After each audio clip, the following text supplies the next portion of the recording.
तुम्हाला फक्त महाराष्ट्रापुरते सीमित करून चालणार नाही, तुमचा पूर्ण देशाचा अभ्यास आहे। सध्याचं जे वातावरण आहे, तुमचं चर्चा होत असेल वरती, वरिष्ठांची पण चर्चा होत असेल, तर एकूण देशाचा जर पॉलिटिक्स बघितलं, जागांचे गणित बघितलं, तर तुम्ही सविस्तर बोला याविषयी की दक्षिणेत काय होऊ शकतं, उत्तरेत काय होऊ शकतं। आता हे बघा, आकड्याची भविष्यवाणी करणं हे धोक्याचं असतं। काही लोकांना करावं असं वाटतं, मी पण कधी कधी करतो, पण लोकांच्या मनात काय आहे ते स्पष्टपणे कळतं। आपण एक अंदाज बांधू शकतो की लोकांच्या वक्तव्यावरून न्यूज रिपोर्टर जातात ते काढतात, वर्तमानपत्रात वाचतो, आपण स्वतः त्या, मी अनेक राज्यामध्ये प्रभारी होतो काँग्रेसचा म्हणून मला थोडंसं जवळून ती राज्य माहिती आहेत। सगळ्यांचा एक सारासार विचार केला तर काही ढोबळ अनुमान आपल्याला काढता येतं। एक तर असं आहे की दक्षिणेमध्ये आता मी पहिल्यांदा संदर्भ घेतो तो 2019च्या लोकसभा निवडणुकीचा, तर त्या निवडणुकीमध्ये बहुतेक राज्यामध्ये भाजपचं परफॉर्मन्स इतकं चांगलं होतं की त्याच्यावर आता जायची जागाच नाही। उदाहरणार्थ गुजरात, कर्नाटक, राजस्थान, मध्य प्रदेश, इथे काही स्कोपच नाही वर जायचा, झालं तर कमी होतील। माझ्या दृष्टीनं 6 राज्य जी अत्यंत महत्त्वाची आहेत ती बंगाल, बिहार, यूपी, महाराष्ट्र, कर्नाटक आणि तेलंगणा, ह्या सगळ्या राज्यामध्ये माझ्या मताप्रमाणे भाजपची संख्या कमी होईल। आता भाजपचे लोक म्हणतात की आम्ही यूपीमध्ये वाढ होईल, आमची बंगालमध्ये वाढ होईल, मला तसं काही वाटत नाही, जागा कमी होतील त्याची कारणं आहेत। दक्षिणेमध्ये कर्नाटक सोडून जी इतर राज्य 3 राज्य आहेत, म्हणजे उदाहरणार्थ तामिळनाडू आणि केरळ घेतलं तर एकही जागा तिथे येणार नाही, टक्केवारी वाढेल असं म्हणतात पण मला माहिती नाही। कर्नाटकमध्ये त्यांच्या जवळजवळ एक सोडून सगळ्या जागा आल्या होत्या त्यांच्या मित्रपक्षाच्या। आता आमचे लोक तिथे म्हणतात की आम्ही 20 जागा जिंकतोय असं सिद्धरामय्या आणि DK शिवकुमार म्हणतात, पण मला असं वाटतं की 10 ते 15 जागा यायला काही अडचण नाही, म्हणजे 10-15 जागा त्यांच्या मायनस होतील, आमच्या प्लस होतील। तेलंगणाचे आमचे मुख्यमंत्री म्हणतात की भाजपची एकही जागा येणार नाही, सगळ्या काँग्रेसच्या येतील। आता ते त्यांचं आकलन आहे, ते मुख्यमंत्री आहेत, पण मला तिथं भाजपच्या फार जास्त जागा येताना दिसत नाहीत। त्यामुळे तिथेही म्हणजे दक्षिण जवळजवळ सगळी साफ झालेली आहे। आल्या तर कर्नाटकमध्ये थोड्याशा जागा येतील, त्या पण आमचे सिद्धरामय्या आणि DK शिवकुमारशी बोलला आपण तर ते म्हणतात की नाही काय येणार, इथं अंतर्गत खूप कला आहे, नेतृत्वाचा वाद आहे आणि बोमाईंचा कणकणीत दणदणीत पराभव झालेला आहे भ्रष्टाचारामुळे, त्यामुळे आणि आमच्या गॅरंटी तिथं फार चांगल्या चालल्यात। कर्नाटकमध्ये विशेषतः निवडणुकीपूर्वी आम्ही ज्या 5 गॅरंटीज दिल्या होत्या, त्याला आश्वासनं म्हटलं नाही, आम्ही त्याला मुद्दाम गॅरंटी म्हटलं होतं, कार्ड केलं होतं, प्रत्येकाचं नाव लिहून घेतलं आणि त्याला ते कार्ड दिलं होतं की ते कार्ड घेऊन आला तर तुम्हाला ती गॅरंटी होईल। पण सरकारने सगळ्या 5च्या 5 गॅरंटी अंमलात आणलेल्या आहेत आणि तिथे एक आमूलाग्र बदल झालेला आहे, सोशल चेंज पाहायला मिळतो। महिलांच्याकरता ST प्रवास फुकट केल्यामुळं आज ज्या महिला घरातून बाहेर पडत नव्हत्या त्या 5-7-8 जणींचा ग्रुप करून ते सहलीला बेंगलोरहून बेळगावला जाताना दिसत आहेत, आपल्या दूरच्या नातेवाईकांना जे शक्य नव्हते तिथे जाताना दिसतात। एक सोशल एम्पॉवरमेंट झालेली आहे, युवकांना तिथे स्टायपंड आहे, ते सगळे, त्यामुळे कर्नाटकमध्ये खूप चांगला रिझल्ट येईल असं मला वाटतं। आता आपण उत्तरेकडे आलो तर महाराष्ट्रामध्ये एकतर जागा पहिल्यांदाच महाराष्ट्रामध्ये आपण 3-3 पक्ष च्या 2 आघाड्या झाल्या, पूर्वी 2 पक्षाच्या असायच्या।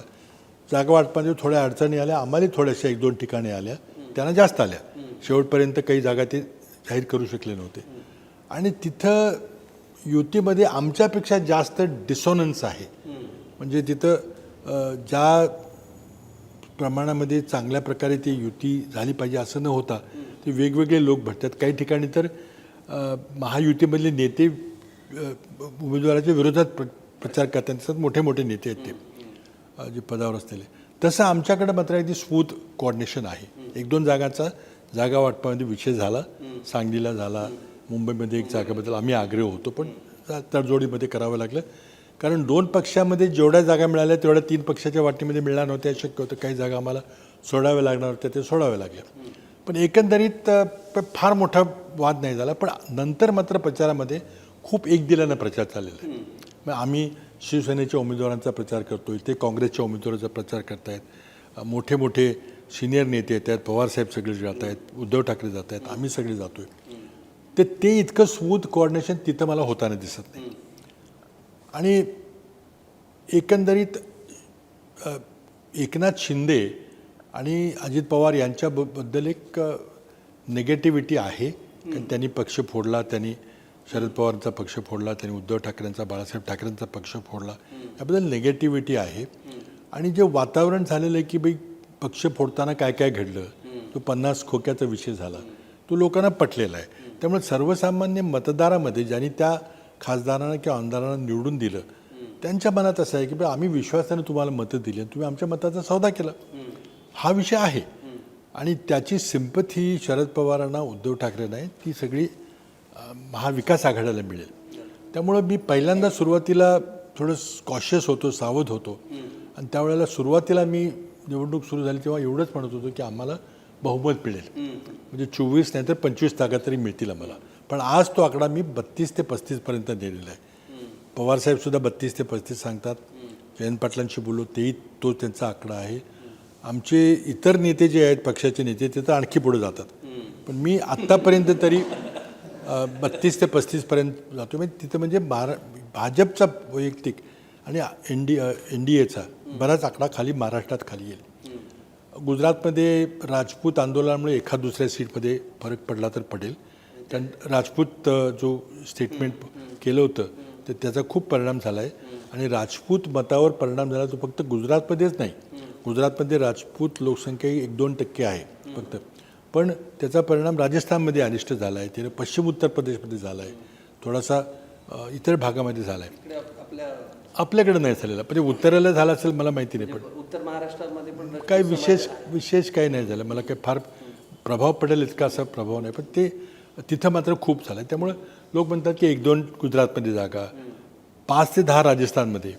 म्हणजे काल वैभव गेहलोत होते आमच्या एका मिटिंगला, तर ते सांगत होते की 10 सीटमध्ये चांगली फाईट आहे, 5 तरी येतील. ठीक आहे, जे काही असेल ते. म्हणजे कुठेही भाजपची संख्या वाढत नाही, झाली तर कमी होते. आता हरियाणामध्ये तर सरकारच बदलते, तिथं कधी सरकार पडेल. तिथे 10च्या 10 जागा भाजपला होत्या, तिथं आता मिळू शकत नाहीत. दिल्लीमध्ये 0-7 होतं, तर आता तिथं केजरीवाल आमची युती आहे. आणि केजरीवालांच्या अरेस्टनंतर त्यांना खूप सिंपती मिळालेली आहे, खूप सहानुभूती आहे. पंजाबमध्ये किसान आंदोलन, त्यामुळे काही मिळणार नाही. आणि शेवटी राहिलं मोठं राज्य म्हणजे उत्तर प्रदेश. तर उत्तर प्रदेशमध्ये त्यांच्या 62 जागा होत्या. आता त्यामध्ये 2-3 फॅक्टर्स आहेत. एक, पश्चिम उत्तर प्रदेशमध्ये किसान आंदोलनाचा प्रभाव अजूनही आहे. थोडासा राजपूत वक्तव्याचा थोडा प्रभाव झालेला आहे. नंतर महत्त्वाचा तिथं फॅक्टर असं आहे की तिथं योगी आणि शहा हे अंडरकरंट खूप जोरात आहेत. तर ते कोणी नाही म्हटलं तरी ते आहेत. आमचे खालचे लोक आम्हाला सांगतात की पुढचं नेतृत्व कुणाकडं. आणि तो आणखीन एक जो भाग झाला आहे की मायावती यांनी कोणाशी युती केलेली नाही, ते त्या स्वतंत्र लढत आहेत. आणि त्यांनी जे त्यांच्या पुतण्याला काढून टाकलं वगैरे जो काही प्रकार झाला तो भाजपच्या सांगण्यावरून काढल्यामुळं ते मायावती ह्या BJPच्या बी टाईम आहेत, असं तिथं बी टीम आहेत, असं खूप तिथं आता ते चित्र निर्माण झालेलं आहे. त्यामुळे त्यांचे जे फॉलोअर्स आहेत ते अप्रत्यक्षपणे भाजपला मदत करण्यापेक्षा संविधान बचावाच्या मागं ते टॅक्टिकल वोटिंग करून सपाला किंवा काँग्रेसला मतदान करतील. सपाला करणं अवघड आहे, तरी पण संविधान बचाव हा सेंटिमेंट फार मोठा झालेला आहे. आणि त्यामुळे लोक तिथं म्हणतात की तिथं भाजपा ही 50च्या वर जाणार नाही, 62च्या नंबर खाली येऊन 50पर्यंत येईल, असं लोकांचं आकलन आहे. बिहारमध्ये तेजस्वी यादव एक अत्यंत प्रभावी उत्तर भारतातलं नेतृत्व म्हणून पुढे आलेलं आहे आणि त्यांना खूप चांगला रिस्पॉन्स मिळतो आहे. बंगालचं सांगणं अवघड आहे, पण मी तिथं काही गेलो नाही किंवा अभ्यासही केलेला नाही. परंतु त्यांच्या जागा वाढतील हे मला काही वाटत नाही. 18 जागा होत्या BJPच्या, त्या वाढतील हे काही मला व्यावहारिक वाटत नाही. असल्या तर तिथपर्यंत जातील किंवा एका दुसरी कमी झाली तर होतील, पण काही फार मोठा फरक पडणार नाही. हे सगळं आपण पाहिलं तर भाजपच्या खूप जागा कमी होताना मला दिसत आहेत. महाराष्ट्रात होतील, UPमध्ये होतील, काही मध्य प्रदेश राजस्थानमध्ये आमच्या काही येतील, दिल्ली, हरियाणा, पंजाब आणि कर्नाटकमध्ये चांगल्या जागा आमच्या येतील. तर हे सगळं पाहिलं तर त्यांच्या खूप जागा कमी होताना मला दिसत आहेत.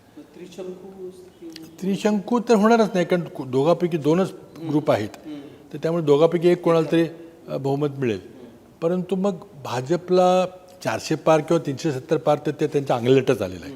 कारण त्यामुळे ते संविधान बचावचं ते आम्ही जोडलं आणि त्यामुळे त्यांनी आता माघार घेतली आणि पुन्हा म्हटले की नाही कार्यकर्त्यांना प्रोत्साहित करण्याकरता म्हटलं आम्ही, पण त्याचा उलटा परिणाम झाला, कार्यकर्ते स्तब्ध झाले की आपण जिंकतोय आता, असं त्यांनी काहीतरी कव्हरअप केलं. परंतु तो आकडा तर कुठंच नाही. आता मोदींची धडपड चालली आहे की 303पेक्षा एक तरी जास्त यावी, म्हणजे त्यांचा पॉप्युलॅरिटीचा ग्राफ वर चालायचा तर दाखवायचं आहे. खाली आलं तर मग आता पीक झालं आणि त्यांचा ग्राफ खाली आला. आता 272च्या खाली आला तर मग प्रश्न निर्माण होईल. तर आमचं आकलन असं आहे की त्यांच्या जागा 250च्या खाली जातील. काही लोक म्हणतात 220. मला 220 ते 250पर्यंत भाजपच्या जागा खाली जाताना दिसतात आणि मित्रपक्ष काही फार मोठे NDAचे नाहीत कुठंच. त्यामुळे तो आकडा मग 272पर्यंत जाणार नाही असं आत्ताचं माझं आकलन आहे. त्यामध्ये मला फक्त आंध्रामध्ये त्यांच्या जागा वाढण्याची शक्यता आहे मित्रपक्षामुळं. बाकी कुठं बंगालमध्ये मला वाटत नाही. ते म्हणतात की आमच्या वाढतील म्हणून. आणि UPमध्ये 12 ते 15 जागा कमी होतील असं दिसते, 50च्या वरती जाणार नाहीत. तर हां, मग छत्तीसगड, मध्य प्रदेश, झारखंड वगैरे आहे तिथं थोडं झारखंडमध्ये ते शिबू सोरेनच्या अरेस्टमुळं तिथं निगेटिव्हिटी आहे. नंतर छत्तीसगडमध्ये आता मागं झालेल्या चुका दुरुस्त करण्याकरता तिथं अगदी झिरो होणार नाही असं आता आमचं ते वाटतं आहे. त्यामुळं मध्य प्रदेशमध्ये काही 4-5 जागामध्ये फाईट आहे. त्यामुळं म्हणजे वाढतात कुठं तर वाढतात कुठंच वाढताना दिसत नाहीत मला. त्यामुळे एकंदरीत मला खात्री आहे की 272च्या खाली BJP आणि कदाचित NDA सुद्धा 272 क्रॉस करणार नाही. आता हे थोडंसं शेवटच्या टप्प्यावर अवलंबून आहे. आणि ह्या त्यांच्या वक्तव्यामुळे इलेक्शन जे करवट बदलली आहे म्हणतात हिंदीमध्ये, इलेक्शन स्टंट तसं झालेलं आहे आणि ते दिवसेंदिवस आणखी ते अडचणीत येत आहेत. आणि अक्षरशः मी एका ज्येष्ठ भाजपच्या नेत्यांना त्यांच्याकडून ऐकलं मी की आता त्यांना बस करा, त्यांना बोलू नका म्हणून सांगण्यात आणखी नुकसान असं व्हायला लागलेलं आहे.